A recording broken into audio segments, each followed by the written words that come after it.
Yo, what's up guys? It's Noah here, and in today's video, we're going to be breaking down the NBA slate on Draftkings and Yahoo for Friday, January the 8th.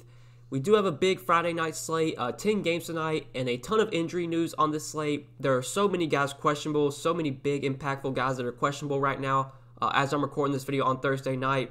I'm going to try and do my best to break everything down, what I see the night before, but this slate could totally change as a whole come Friday afternoon. Once we get word on some of these questionable guys like Russell Westbrook, Steph Curry, De'Aaron Fox, Christian Wood questionable, Rashaan Holmes questionable. Like, there's just so many guys that if they wind up out, it just totally changes things. So, going to be one of those slates where you got to keep an eye on injury news.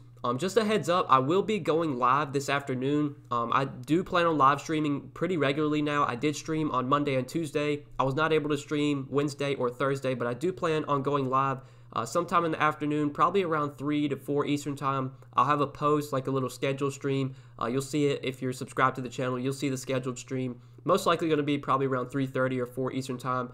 Hopefully we'll have some injury news by then and we can break everything down again. If you are able to tune into the live stream, I would highly recommend you do so. I'm just going to, we'll just be in there chilling for about an hour. I'll answer any questions you have. We'll talk through the slate again. And like I said, hopefully we'll have some of this injury news so we can break everything down later this afternoon. But I'll give you my early thoughts, what I see the night before. Just before we do get started with the video, guys, as always, I'd appreciate it if you would hit the like button down below. Hit the subscribe button as well, and be sure to click the notification bell so that way you do get notified every time I upload, and you'll also get notified every time I do go live, every time I do live stream. So be sure to do all that. Check out the Patreon content link down below as well if you are interested in that. If you want to get more content from me, you want to see more that I have to offer, I do have stuff available on Patreon. But yeah, let's go ahead and take a look at Friday's 10-game slate. So starting off at point guard at the top here, you got James Harden for $11K against the Magic. Don't really feel like this is a slate where I'm going to be going out of my way to play James Harden. Harden is always viable, always a guy that has, big-time upside, but with John Wall healthy, even with Christian Wood out last game, like, Harden really wasn't that great. 44 DK points in 39 minutes. Like, I just haven't really been playing Harden that much this year. I really haven't played him at all pretty much since, the first 2 games of the season when both Wall and Cousins were out. Like, until we see a big game from Harden, I'm probably not going to be playing much of him, especially not on this big 10-game slate where we have so many other options. Russell Westbrook, obviously one of the big injuries to watch as of Thursday night. He is uncertain to play. We don't know, if he's playing or not. We don't know if he's questionable, if he's doubtful. I think he's probably leaning more on the questionable side. I think this is like a true 50-50. This will be something to monitor. Obviously, if Westbrook is out, the biggest beneficiaries will be Bradley Beal for sure, and then, Raul Neto would step into the starting lineup and would be a solid value play. So we'll have to keep an eye on Westbrook's status. I think if Westbrook does play, makes for a solid tournament option. Westbrook, always somebody you can play. I mean, the dude just has so much upside. He's almost a lock for a triple-double at this point. I mean, he's going to get close to that basically every night. He's given you a 50-point floor this season. Even a bad game from Westbrook, he's still giving you, 45, 50 DK points. If Westbrook plays, I'd actually think I'd prefer him over James Harden, just straight up between the two. But really, I don't see myself spending up much at point guard. Like LeBron, good spot against the Bulls here. This is a back-to-back for the Lakers. I'm not sure if they plan on resting LeBron or AD on the back-to-back, but that will also be something we need to monitor. I do like the spot for LeBron, but I just rather would play Westbrook over LeBron. Steph Curry was also questionable, I believe. Last I saw he was probable, but then it says here he got downgraded to questionable, so that'll be something to monitor as well. Against the Clippers at 10K, again, I think if I'm going to pay up, I'd rather just get to like Russell Westbrook. But like I said, I don't love any of the top options here. None of the top point guard options stand out as must plays for me. I think we can scroll down to this mid-range. That's where we can find some really good options. So did talk about, De'Aaron Fox. Obviously, if he's out, that benefits Corey Joseph. That benefits Tyrese Halliburton. We'll have to keep an eye on Fox's status. But yeah, down in this mid-range, one guy or two guys that really stand out here. So SGA, I do like at 7,800 against the Knicks. We finally got a big SGA game, 50-point game last time out against the Pelicans. Played 37 minutes, had 21 points, 5 rebounds, 9 assists, and 5 steals. Obviously, the 5 steals is not something that we can expect to happen every game, but this is a guy that can stuff the stat sheet, the usage, the opportunity. It's going to be there this year with the Thunder. I mean, he's basically their, main guy this year. No Chris Paul, no Dennis Schroeder. Those guys no longer on the team. The offense is going to be running through Shai Gilgeous-Alexander. So at 7,800 against a pretty bad Knicks team, although the Knicks are playing better this year, they're still not, an elite defense by any means. I do like SGA at 7,800. But I think the clear play in this price range is Karis LeVert. Karis LeVert is 7,400 on DK. He absolutely went off on Thursday's slate. I didn't have too much interest in Karis LeVert on Thursday night, but that all changed once Kyrie Irving got ruled out. Once Kyrie got ruled out, Karis LeVert became one of the best plays on the slate. And once again, with Kyrie not expected to play on Friday, I'm going to be going right back to Karis LeVert. He's just going to dominate the usage. We saw that on Friday or on Thursday night. I can't remember how many points he finished with. I think it was close to 60. Just had a massive game. The ball's going to be in his hands a ton. The offense is going to be running through Karis LeVert with Kyrie out and with Kevin Durant still out as well.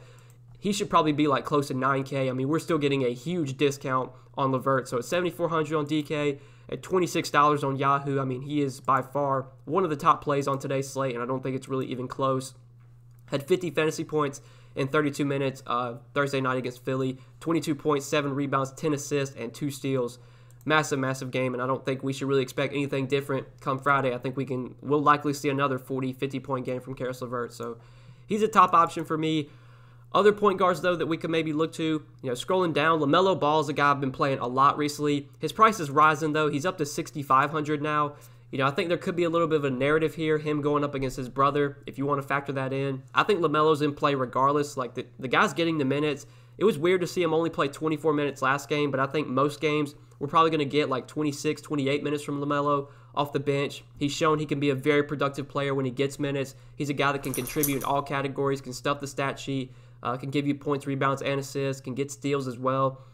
Even at $6,500, he's still viable for sure. I don't think I'm going to be as heavy on him as I've recently been just because it's 10 games, just so many more options. His price is coming up. But still, if I was playing multiple lineups, I think I would for sure have LaMelo Ball in my player pool.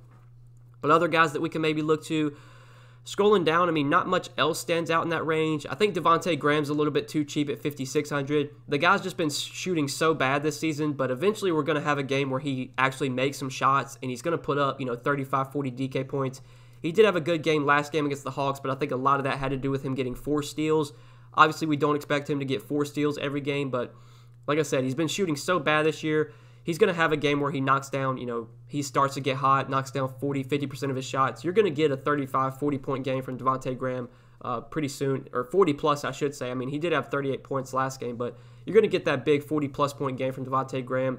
I think we can definitely buy low on him at $5,600. I do like him quite a bit in the mid-range at point guard. And if De'Aaron Fox is out, I think Tyrese Halliburton becomes a great option as well. We saw Halliburton play really well in Wednesday's game against the Bulls after Fox got injured. Played 34 minutes, had 44 Draftkings points. This is a guy that has shown he can be productive this year when given minutes.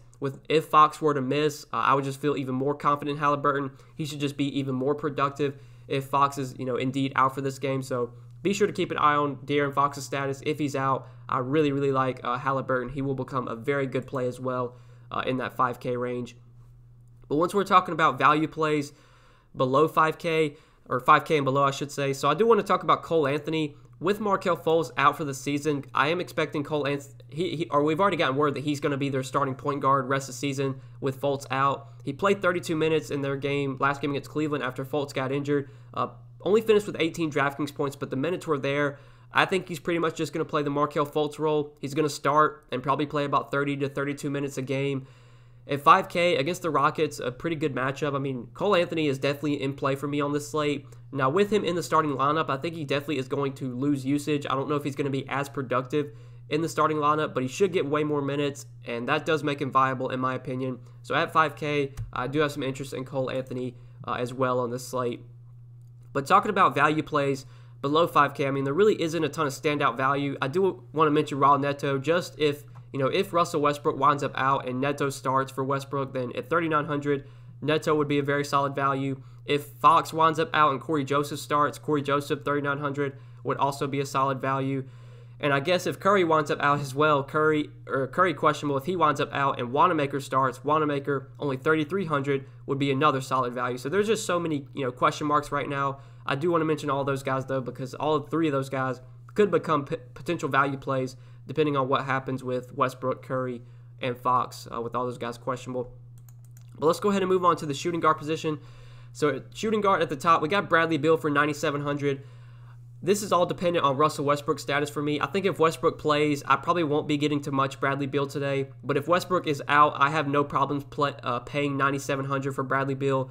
This feels like one of those slates where we're going to have a lot of value. With all these guys questionable, I feel like at least one or two of these guys are going to be out, which is going to give us some good value. So, I'm fine paying up for Bradley Beal on this slate if Westbrook is out. People may be scared to pay that price tag for him, but this is a guy that has massive upside. With Westbrook, if he were to be off the floor for this game, we know there'd be more usage, more opportunity for Bradley Beal. I mean, I don't expect him to put up 79 DK points again, but he definitely has 60-plus point upside. We know the minutes are going to be there. Not the best matchup against Boston, but if Westbrook were to sit, we just know that the ball is going to be in Bradley Beal's hands. He's just going to have to do everything offensively. So we'll have to wait and see what happens with Westbrook. If he's out, I'll for sure be looking to pay up for Bradley Beal on the slate. I would have no problems paying that price tag for him. But other shooting guards we could look to. Really good spot for Jaylen Brown. $8,700 is a lot to pay for Jaylen Brown, but I don't mind paying that price for him in a great matchup against the Wizards. I did want to mention him at the top of the shooting guard position. Other shooting guards, though, like in the 6K range, I hate playing Andrew Wiggins, but if Curry winds up out, I think Andrew Wiggins gets a bump and would become viable at $6,600. I did want to mention him. Other guys we could look to, below 6K, like Joe Harris, you have at $5,500. He had a massive game on Thursday night against Philly. Came off the bench, played 30 minutes, had 46 Draftkings points. He shot really, really well. Also contributed with 6 rebounds and 4 assists.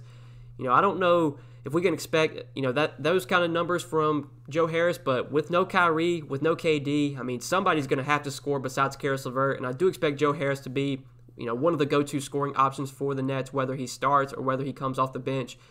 $5,500 is not a price I love, but Harris has shown he has upside, and he should have way more opportunity now that Kyrie is out. So he's definitely in play for me in the 5K range. Other guys, though, that I haven't mentioned yet, really not much stands out besides the guys I've already talked about. I think that's probably it for the shooting guard position. So, yeah, let's go ahead and move on to the small forward position. So it's small forward at the top. You got LeBron up top here. You got Kawhi. We talked about LeBron earlier. Not the biggest fan of on this slate. Kawhi at $9,300. I don't think I'm really going to be jamming in Kawhi either. Just not a guy I feel like I ever have to pay up for. Honestly, I'd probably rather play Jason Tatum over Kawhi. Great matchup for Jason Tatum. A guy that has shown, he can easily put up 50-plus DK points any night. The usage, the opportunity, it's going to be there. We know, this Celtics offense continues to run through Tatum, continues to run through Jaylen Brown. Those are the two guys you're seeing put up big numbers on a nightly basis. And in a game like this against the Wizards that should be pretty high scoring, plenty of upside for both those Celtics guys. So if I'm paying up a small forward, honestly, those are probably my 2 favorite guys to go to overall. But let's scroll down a little bit to the mid-range. Ingram and Hayward are definitely in play as well, but I think I'd rather get up to the Celtics guys over them if I can. But in the mid-range, we talked about Wiggins. If Curry were to sit, could be viable. Darius Baisley, I do like quite a bit. So Darius Baisley has been playing really well recently. Gets a good matchup here against the Knicks. I like him a good amount on DK, $6,200. I don't know if he's going to be that popular at that price point. I think Baisley is going to be pretty low owned. He is very affordable on Yahoo. I think that's where he really looks good. He's only $19 over there, which is definitely, too low of a price tag for Darius Baisley. This was a guy that I was very high on coming into the season. He started off kind of slow, kind of up and down, but he's been playing really well recently. 41, 35, 43 Draftkings points last 3 games. Been getting consistent minutes as well. 32, 26, 34 minutes. This is a guy that can score. He can rebound. He can definitely get you, a 20-10 double-double. He can chip in with a few assists. He can get defensive stats as well. He's just a guy that can kind of contribute in all categories. Now that he's their starting power forward and he's playing over 30 minutes a night, I don't mind paying $6,200 for him because he is someone that can contribute when he does get minutes. It's a good matchup against the Knicks. I like Darius Baisley quite a bit, and I think on this, big 10-game slate, I don't think many people are going to look to him. So I do like him a good amount in the mid-range as small forward. Other small forwards we can maybe look to, not much else stands out in that range. I guess Harrison Barnes is fine, but I never really enjoy playing Harrison Barnes. I guess if Fox were to sit, there would just be more usage to go around. So, maybe Barnes could be viable, but I'd probably rather get up to Baisley if I can. Other small forwards, though, you got Joe Harris, who we talked about. If Curry winds up out, I think Kelly Oubre at $5,400 becomes a great play. I would have a lot of interest in Oubre if Curry does wind up sitting this game.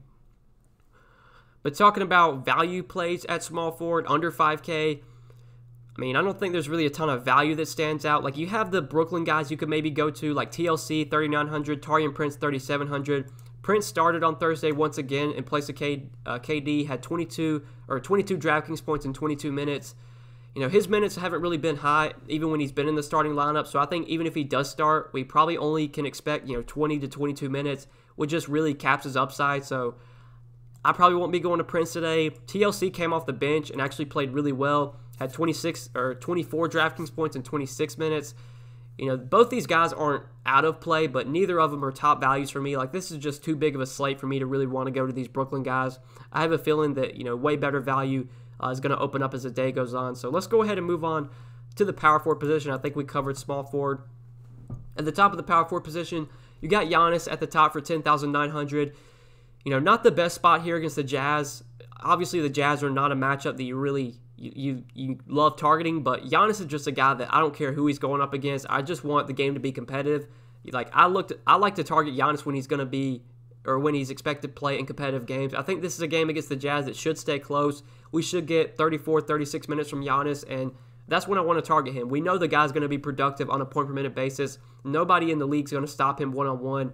No team's going to be able to slow him down. It's just a matter of, will he play his full allotment of minutes? Will the game blow out? I think this is a game that should stay close, and we should get Giannis' full minutes. So he is a really good pay-up option on the slate. I think I would prefer him over a lot of the other 10K guys we mentioned, like Harden, Westbrook, LeBron. We haven't talked about Davis yet, but I prefer him over Davis. Like, I guess out of all the guys 10K and above, Giannis, he would be my favorite out of all those guys. But other power forwards, like AD's in a great spot against the Bulls, but like, I just haven't seen enough from AD this year to where I really want to go out of my way to pay up for him. I mean, sure, this is a guy that always has 50, 60-point upside, but just so inconsistent this season. Like, you can definitely get 35, 40-point games from AD, whereas Giannis, I feel like you're not getting a 40-point game from Giannis. Like, even on Giannis' bad games, he's still giving you 50, 55 points. It's just a matter of, will the game stay close so he can play his full minutes?